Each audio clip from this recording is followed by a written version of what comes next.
Welcome, ladies and gentlemen.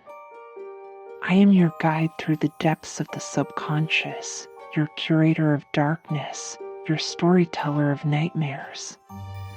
Welcome to a realm where dreams and horrors intertwine, where the boundaries of reality blur and the shadows come to life. Each episode, we delve into the depths of our own twisted dreams, transforming the terrors that haunt our sleep into captivating tales. We explore the surreal, the macabre, and the supernatural, piecing together fragments of our collective nightmares to weave stories that will chill you to the core. It all starts with a single dream, a vision that lingers in the depths of our subconscious, begging to be released. And today, dear viewers, we bring you a tale born from the labyrinth of one such dream. In this nightmare, a dreamer found themselves trapped in an endless maze, the walls covered in astroturf and the lunacy of Pink Floyd's Brain Damage echoing in the background. It was a sinister dance between the subconscious and the surreal, a harrowing journey that challenged the dreamer's sanity and pushed the boundaries of their very existence. Join us as we unravel the mysteries of this labyrinthine nightmare, where every step leads deeper into the darkness, and the true nature of the dreamer's torment is revealed. Welcome to the Nightmare Collective. Brace yourself, for the line between dreams and reality is about to blur. Sweet dreams, or should I say, nightmares. In the forgotten town of Shadow's End, a place veiled in an atmosphere of mystery and the uncanny, there dwelled a man named Edward.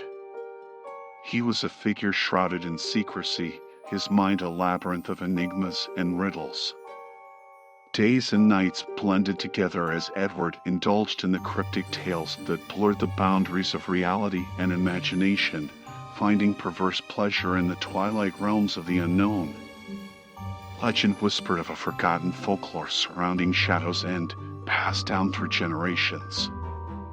It spoke of a curse that plagued the town, an ancient pact made with malevolent forces that granted it an existence between the realms of the living and the dead.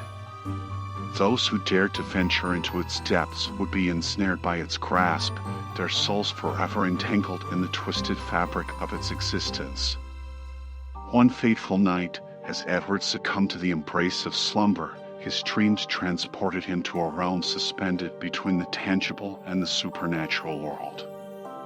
Within this boundless maze, its corridors twisted and turned, narrowing the convoluted pathways of his own twisted psyche. The walls, a shade of eerie obsidian, pulsed with a malevolent energy that seemed to whisper sadistic secrets known only to Edward himself. The ceiling, oppressively low, taunted him, forcing him to bow to the whims of the insidious labyrinth. The cold touch of the floor sent a thrill of sick pleasure through his very soul. As he ventured deeper into the winding corridors, an otherworldly melody echoed through the air, a transcendental composition that stirred his twisted desires. Its haunting notes seemed to unravel the very fabric of his sanity, enveloping Edward in a chilling embrace. The haunting music resonated with echoes of the enigmatic, stirring dormant pleasures and awakening the sadistic urges that lay dormant within his heart. With each calculated step, the maze shifted and contorted, defying the constraints of time and space, feeding Edward's hunger for control. Shadows danced and contorted, whispering forbidden secrets that sent shivers of anticipation down Edward's spine. The air crackled with anticipation, and Edward's heart quickened its beat, aligning itself with the disconcerting rhythm of the otherworldly melody. Time lost its grip in that surreal realm, as Edward's mind reveled in the power of his own creation. He relished the questioning of his existence, savoring the uncertainty of whether he had entered an alternate reality or if the boundaries of his perception had been forever shattered. The echoes of the spectral melody reverberated within him, unlocking the darker recesses of his understanding. In his relentless quest for dominance, Edward chanced upon a glimmer of hope. A subtle shimmer of light beckoned from a hidden doorway, its radiance casting in celestial glow against the enigmatic walls. Ignited by a renewed sadistic resolve, he approached, his pulse racing with anticipation. With trembling hands, Edward pushed open the door, and a surge of inexplicable energy consumed him. He emerged from the maze, standing on the outskirts of Shadow's End. The haunting melody faded, replaced by an eerie silence that hung in the air, pregnant with enigmatic possibilities. For a moment, Edward believed he had emerged victorious, that his sadistic journey had reached its apex. But Shadow's End, the malevolent entity that it was, had one final act of torment to unleash upon him. The buildings of the town began to shift and contort, their forms twisting into grotesque abominations. The architecture itself seemed to embody Edward's darkest fantasies, reflecting his own twisted psyche back at him. Eyes, filled with malice and delight, sprouted from every surface, watching him with a sadistic curiosity that mirrored his own. A bone-chilling wind swept through the streets of Shadow's End, carrying with it the echoes of forgotten voices and the lamentations of souls long trapped within its malevolent embrace. Whispers of the curse intertwined with the gusts, their words a haunting chorus that seemed to mock Edward's sense of control. In the midst of this mystical symphony, an otherworldly figure emerged from the shadows. It was a spectral woman, her translucent form gliding toward Edward with an eerie grace. Her eyes, pools of darkness, held an ancient wisdom that surpassed the boundaries of time. My dear Edward. She spoke, her voice a haunting melody that resonated deep within his soul. You have delved into the depths of your own darkness, seeking pleasure and power. But in doing so, you have become ensnared in the very curse that engulfs this town. Edward's narcissistic facade faltered for a moment, uncertainty flickering in his eyes. He had prided himself on his mastery of the macabre, believing himself to be beyond the reach of the supernatural forces that plagued Shadow's End. Yet, this spectral presence shattered his illusion of invincibility. The ghostly woman continued, her voice carrying a mix of sorrow and warning. The curse that binds you to this town cannot be broken by sadistic games or the pursuit of power. It is rooted in the darkness within your own soul. Only by confronting and redeeming your own twisted desires can you hope to free yourself from its clutches. Edward's twisted smile returned, a mixture of arrogance and defiance. You speak of redemption as if it were an option, a choice I would willingly make. But know this, spectral wretch, I revel in my darkness. It fuels my existence, and I will not bow to your pleas for salvation. The ghostly woman's eyes glistened with a mixture of sorrow and pity. Edward, your defiance only deepens the curse that binds you. Shadow's End will become your eternal prison, a realm where your desires will consume you, and your soul will wither in eternal torment. With those chilling words, the woman dissipated into the swirling shadows, leaving Edward to grapple with the weight of his choices. A profound sense of isolation settled over him as the town, once twisted to suit his sadistic fantasies, began to crumble around him. As the structures decayed and disintegrated, an eerie silence fell over Shadow's End. Edward found himself standing alone amidst the ruins, the remnants of his desires crumbling into dust. The once vibrant and pulsating maze now lay in ruins, mirroring the shattered fragments of his own corrupted soul. It was in that moment of desolation that a flicker of self-reflection ignited within Edward. He realized the emptiness that consumed him, the hollowness of his sadistic pursuits. A seed of remorse sprouted in the depths of his heart, yearning for redemption and release from the clutches of Shadow's End. With renewed purpose, Edward embarked on a perilous journey of self-discovery, confronting the darkest corners of his own soul.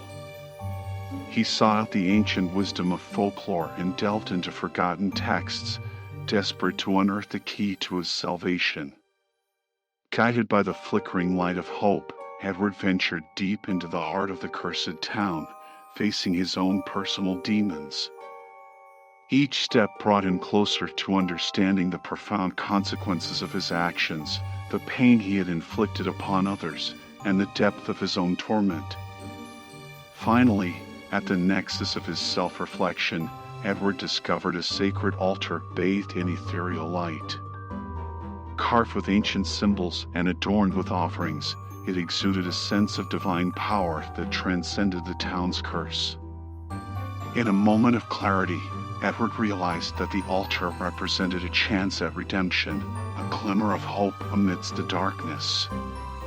He knelt before it, his heart heavy with remorse and a newfound humility. With trembling hands, he offered his confession, pouring out the sins of his sadistic past. As he spoke, the air crackled with energy, and the altar responded, pulsating with an otherworldly light. The spirits of the cursed town seemed to gather, their ethereal presence swirling around him. Their eyes, once filled with malice, now held a glimmer of forgiveness. A spectral figure materialized before Edward, the same intangible woman who had warned him of the curse's grip.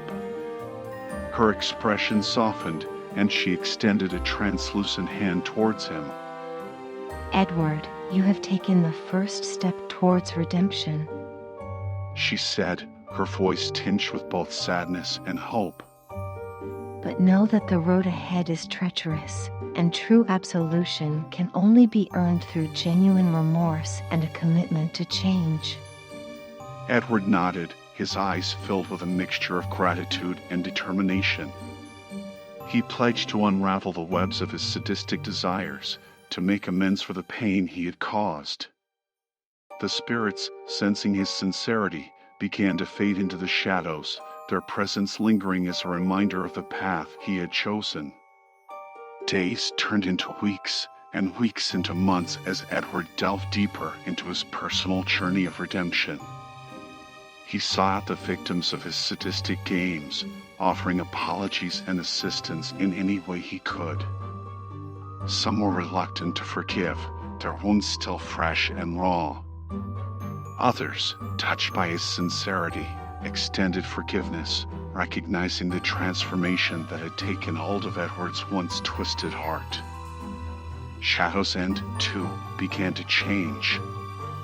As Edward's own darkness diminished, the curse that bound the town weakened its grip. The buildings, once contorted and grotesque, gradually regained their original forms. The spectral presence that had haunted every corner dissipated, replaced by a sense of tranquility that had long been absent. Years passed, and Shadow's End underwent a transformation, thanks to Edward's seemingly selfless acts of redemption. The buildings stood tall and proud, and the once haunting atmosphere had dissipated, replaced by a sense of peace. The townspeople marveled at the change, praising Edward for his role in their liberation. But deep within Edward's heart, a narcissistic ember continued to flicker. Despite his best efforts to suppress it, his acts of redemption were tainted with a hidden motive, a hunger for validation and praise. While on the surface he appeared to have undergone a transformation, his narcissistic nature remained intact, disguised beneath a veneer of altruism. Edward reveled in the adoration he received, basking in the praises that were showered upon him. He became the revered figurehead of Shadow's End, his face adorning posters and his name celebrated in songs of gratitude. But behind closed doors, his true intentions remained veiled, known only to the dark recesses of his own consciousness. As the years went by, Edward's need for recognition grew insatiable. He craved the constant affirmation of his newfound status, perpetuating his acts of redemption not out of genuine remorse, but as a means to feed his ego. He took pleasure in the attention, relishing the power he held over the town and its people. But Shadow's End, with its lingering curse, had not forgotten Edward's true nature. It whispered to the wind, spreading rumors of his deceit, and the townspeople began to question his motives. Doubts and suspicions shrouded his once pristine reputation, threatening to expose the narcissistic core that lay hidden beneath. One night, as Edward stood before a crowd, basking in their adulation, the curse that had plagued Shadow's End for centuries resurfaced with a vengeance. The buildings twisted and contorted, the air thick with a malevolent energy. The townspeople watched in horror as their beloved town unraveled before their eyes, the remnants of Edward's narcissism seeping into every crack and crevice. The ground beneath Edward's feet trembled, threatening to swallow him whole. The spectral figure of the woman who had once warned him materialized, her eyes filled with a mix of sorrow and retribution. Edward, your insatiable need for admiration has doomed you and this town. She whispered, her voice laden with disappointment. Desperation etched across his face. Edward pleaded for forgiveness, but the curse had already sealed his fate. The maze of his own narcissism closed in around him, trapping him in a labyrinth of mirrors that reflected his true self back at him. He was condemned to wander its endless corridors, forever tormented by his own reflection. The townspeople, now disillusioned by Edward's true nature, turned their backs on him. Shadow's End, once free from the grip of darkness, remained forever tainted by the legacy of his narcissism. It became a cautionary tale, a reminder of the destructive power of self-serving redemption. And so, Edward wandered the maze of his own making, a prisoner of his own narcissistic desires. The haunting melody of the town's curse echoed through the corridors, a constant reminder of the price he had paid for his self-serving acts. Shadow's End, once a beacon of hope, became a haunting testament to the tragic consequences of unredeemed narcissism. The legend of Edward and Shadow's End lives on, a tale of a man consumed by his own ego and the town that suffered the consequences. It serves as a chilling reminder that true redemption cannot be achieved through self-serving acts, and that the darkness within our souls can never be truly escaped.